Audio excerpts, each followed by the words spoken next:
Right. Professor Kevin Curran is Professor of Cybersecurity at Ulster University. Good morning to you, Professor. Thanks for taking the call.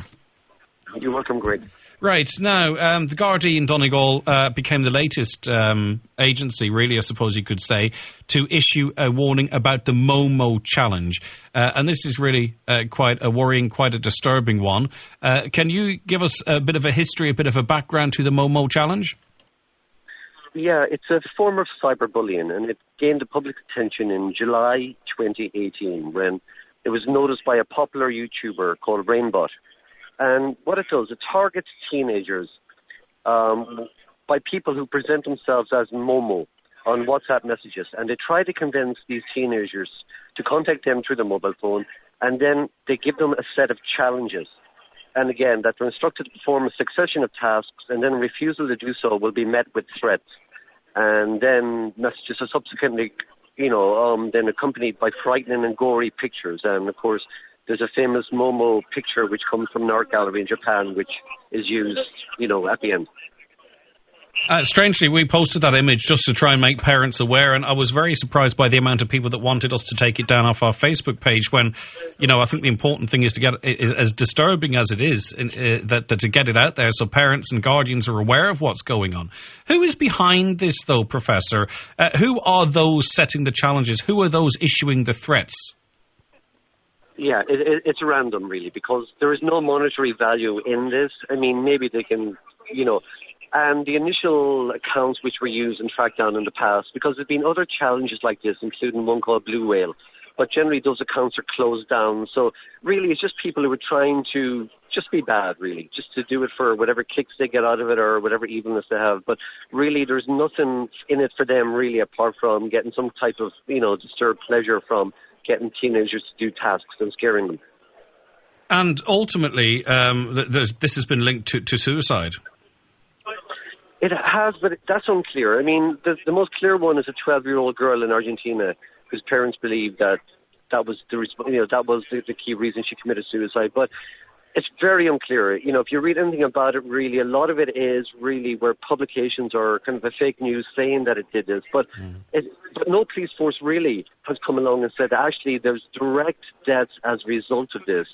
But so we've got to be careful about the death aspect. But again, in every single article you read about this, and so also with the Blue Whale, will always refer to that it's led to suicides. But to be honest, that really is still unclear, But at the very least, it's just a disturbing thing for teenagers to be faced with, or especially younger than teenagers, actually, because a lot of kids get it younger, and it does scare them where they're told that Momo will come and kill them. And the image itself is it's a dreadful image of this kind of, wild-eyed looking woman with black hair and beak-like mouth. And again, even that alone is just not nice for younger kids to see. Yeah, and we as adults can sort of shrug our shoulders and so, whatever. But if you're getting a series of messages like this, and there's sort of like a subculture and people are talking about it, for a young mind, it can become or start to feel quite real. With these types of challenges, and I'm not saying this is connected to Momo, and I'm not saying it's even a fact, but you do see a awful lot lately of young people that go missing, and thankfully for a very, very short time. And I do wonder sometimes, and I was thinking this morning, could one of those challenges be, to go missing, maybe a guard alert to be issued or something along those lines? Because, as I say, thankfully these children always turn up 99 times out of 100. And they're all around about the same age. I just wonder, should people be looking at a connection between these type of things? I haven't seen that as one of the tasks. I mean, the Blue Whale tasks are well documented. Things like carve a specific phrase on the person's own hand or their arm, make lengthwise cuts on their arm, draw a whale on a piece of paper, overcome a fear, get up early and watch a scary movie, climb a crane, stand on a bridge. Okay. So these are the types of tasks that we've seen, but I've never seen one that, documented go missing. But right, okay, so maybe there is no connection, but there's something behind that, but that's a separate issue then altogether. This is all kind of disturbing stuff that they're being asked to do, and if there's any superstition there or fear of something, you could see how a child or a young teen might follow through on some of this stuff. So it's definitely something we, as parents and mums and dads and guardians, need to keep a lookout on, I think.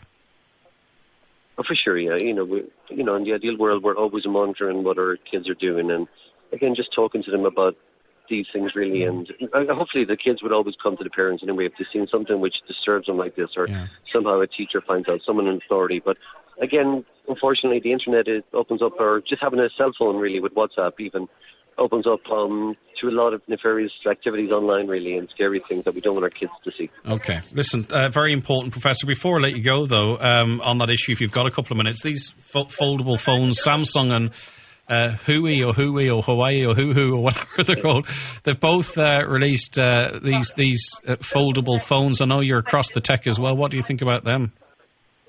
Excellent. Yeah, I'm actually here in Barcelona right now at Mobile World Congress. Which what a coincidence! The biggest, okay. Yeah, it's the biggest tech show in Europe. Really, 110,000 people attend here, and I've just had my hands on the foldable phone, the one from Huawei, the Mate X, and it's very impressive. It's Is the crease visible on the screen when it's opened up?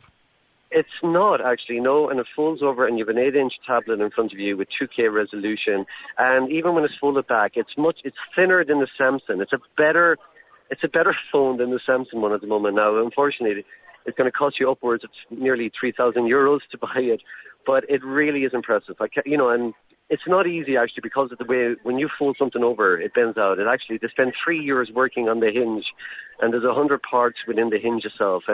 But really, when it folds over, it comes into an 8-inch screen, and it really is impressive, and it's actually quite light. It would fit inside pockets. It's not bulky like we would have expected it to be. And they really have like the phone of the year. There's no doubt about it. But is there a market for it? Because of course, there seems to be really very, very little innovation. Maybe 5G might be the next big innovation other than foldable phones. Do you think there will be a market? Do people really want to have access to a tablet in their pocket, do you think? I love to. I mean, I myself do. I can never have a screen big enough. But of course, the reason I don't carry a big screen is because it's got to be practical. It's got to fit in my pockets as well. But something like this does it for you. You can still keep it in the smaller state with a 4.6 inch. But whenever you want to watch a movie or Netflix or something else, you just change it, take it out, and it becomes your tablet. And especially for that, if you're just into watching stuff every so often on the train, on the tube, or whatever, just take it out, and you do have a tablet.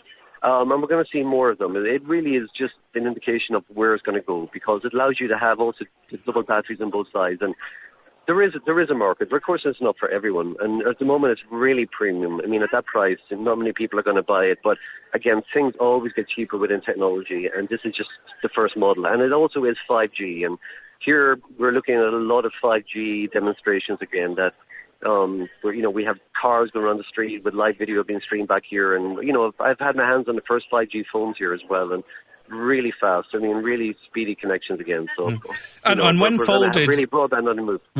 When folded, this phone does not feel terribly bulky then. No, not at all. No, it's like a really light little 8-inch. It really is. It really is not bulky at all. Okay, interesting. Great to get you on both issues. Listen, thanks, Professor. Safe journey home whenever you come home. You're welcome, Greg. Okay, Professor Kevin Curran there, Professor of Cybersecurity at Ulster University.